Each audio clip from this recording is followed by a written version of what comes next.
Hola, mi nombre es María Lafer, soy coordinadora del programa de monitoreo y evaluación en CIPEC y este video es sobre indicadores. Vamos a hablar sobre qué son, cómo armar buenos indicadores, los distintos tipos que podemos encontrar y al final vamos a ver algunos de los ejemplos más frecuentes.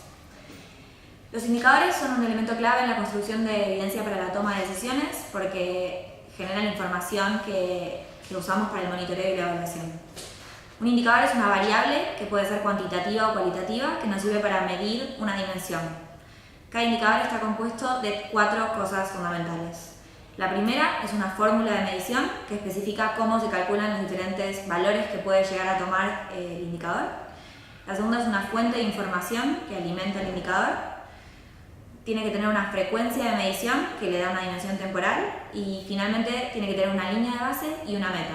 Esto quiere decir que tiene que tener un valor de partida y un valor objetivo al que queremos llegar. Un indicador correcto tiene que cumplir con 6 características fundamentales que se llaman SMART por sus siglas en inglés. Lo primero es que tiene que ser objetivo, es decir, que no tiene que depender de la persona que lo mide. Tiene que ser medible, es decir, que lo tenemos que poder relevar, recoger de algún lado.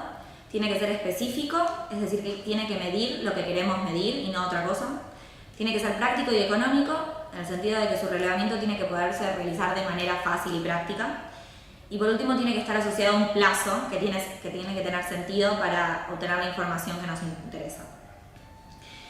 Existen 2 formas de clasificar los diferentes tipos de indicadores que nos interesan. Una tiene que ver con el lugar que ocupan en la cadena de resultados y la segunda tiene que ver con la dimensión del desempeño que estamos midiendo.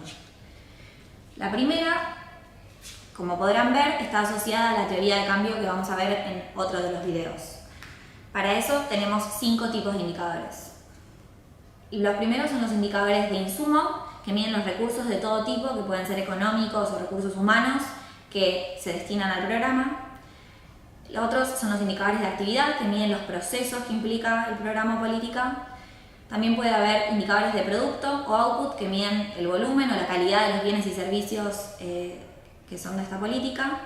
Están los indicadores de resultados que informan el estado de los cambios realizados y por último los indicadores de impacto que miden el cambio al que está apuntando la política.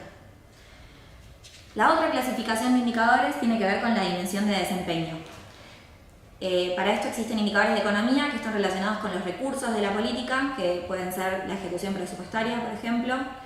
Existen indicadores de eficacia que tienen que ver con el cumplimiento de lo que se propone la política.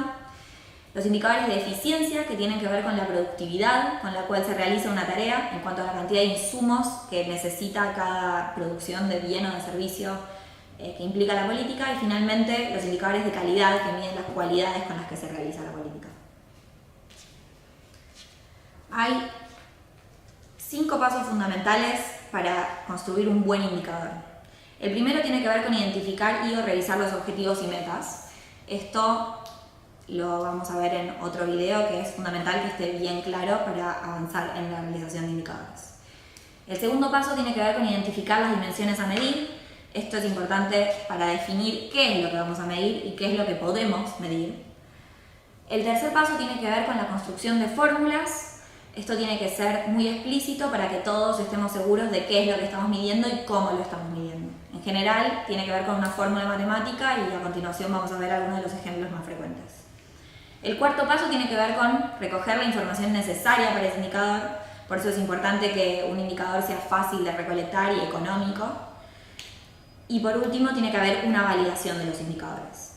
Coneval recomienda para esta validación algunas características.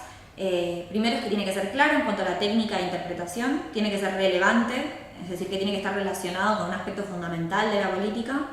Tiene que ser adecuado para informar sobre una parte de la política, tiene que ser monitoreable en el sentido de que puede ser verificado por cualquiera, tiene que ser económico, otra vez tiene que haber una buena relación costo-beneficio de su recolección y finalmente tiene que realizar al menos un aporte marginal de información en cuanto al resto de los indicadores del programa.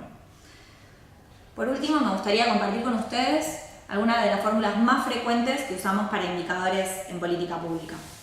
La primera es el porcentaje, que tiene que ver con una proporción, como podemos ver en la tercera columna, puede ser un número de casos de interés sobre el número total de casos por 100 para que sea un porcentaje. Un buen ejemplo en el área de salud podría ser el número de los niños atendidos menores de 5 años, porque esa es nuestra política, sobre el total, la población de niños menores de 5 años por 100. Y acá podemos ver un porcentaje de cobertura.